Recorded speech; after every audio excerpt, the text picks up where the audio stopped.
On your panel this week, Ruth Deach, Baroness Deach, who is one of Britain's leading family lawyers. She chairs the Bar Standards Council and for 8 years chaired the Human Fertilisation and Embryology Authority, which is under threat from government cost-cutting.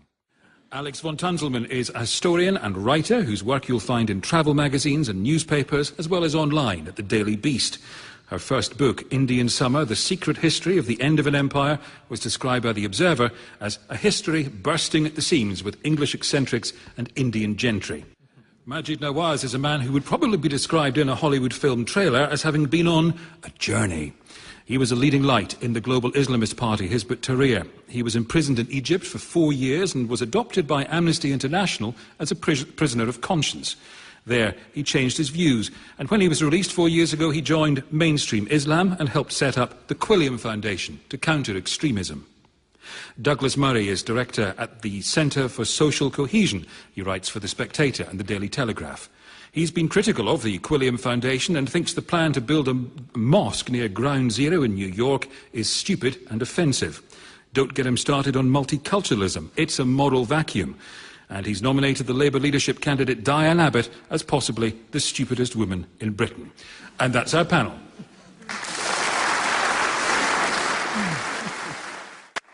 And here's our first question. Michael Vinton.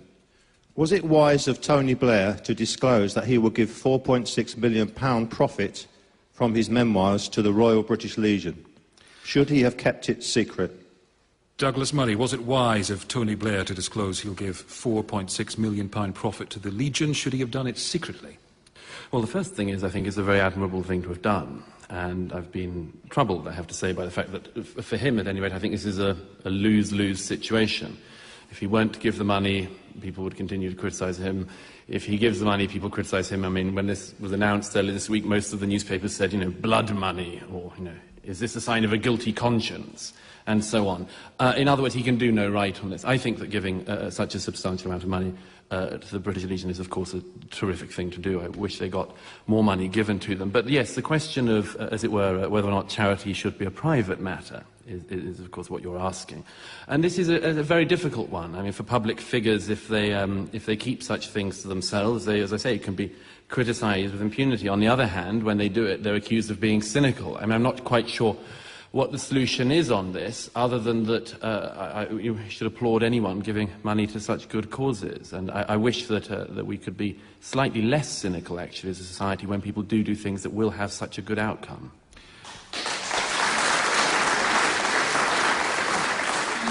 Maajid Nawaz, should he have done it secretly?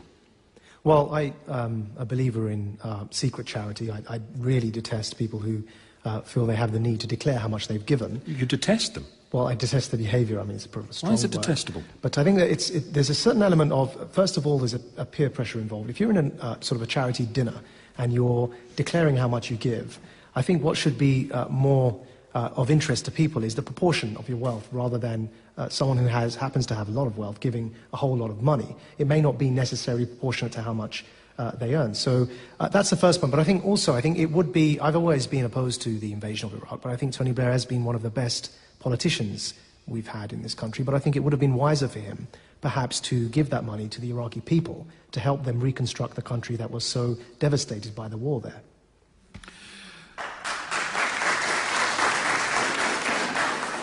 Ruth Deach.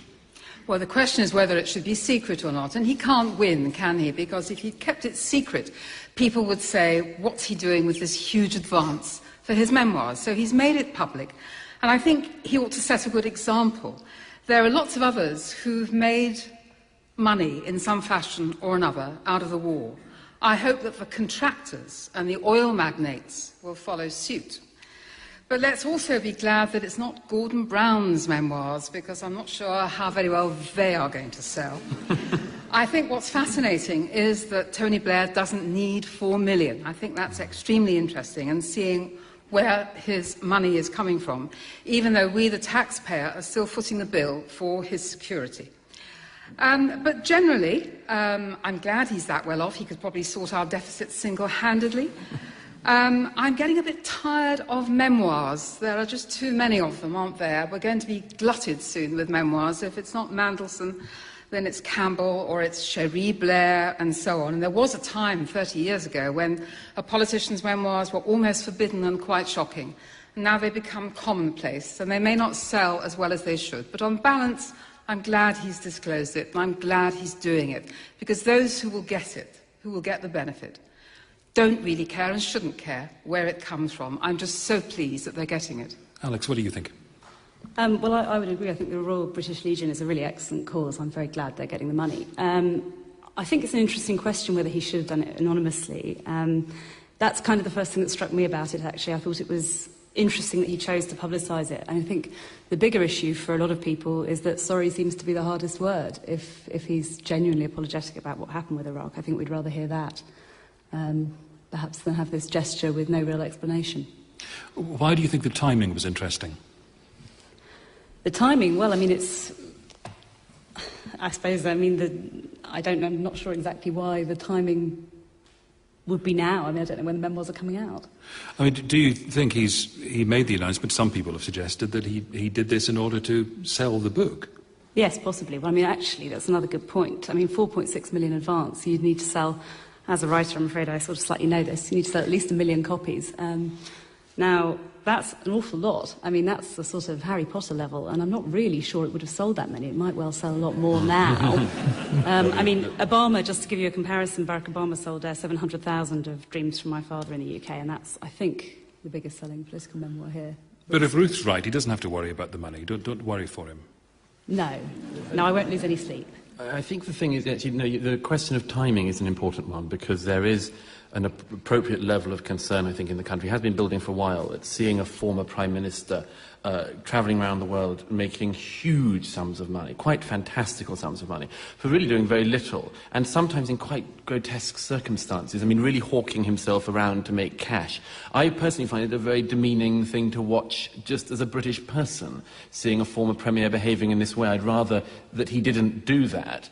But he's probably, being a very brilliant politician, become aware of the fact that people have started to sense there's something a bit iffy about doing this, and thus has come forward with this wonderful magnanimous gesture. What should former Prime Ministers do to earn a crust? Oh, I think you should retire and shut up.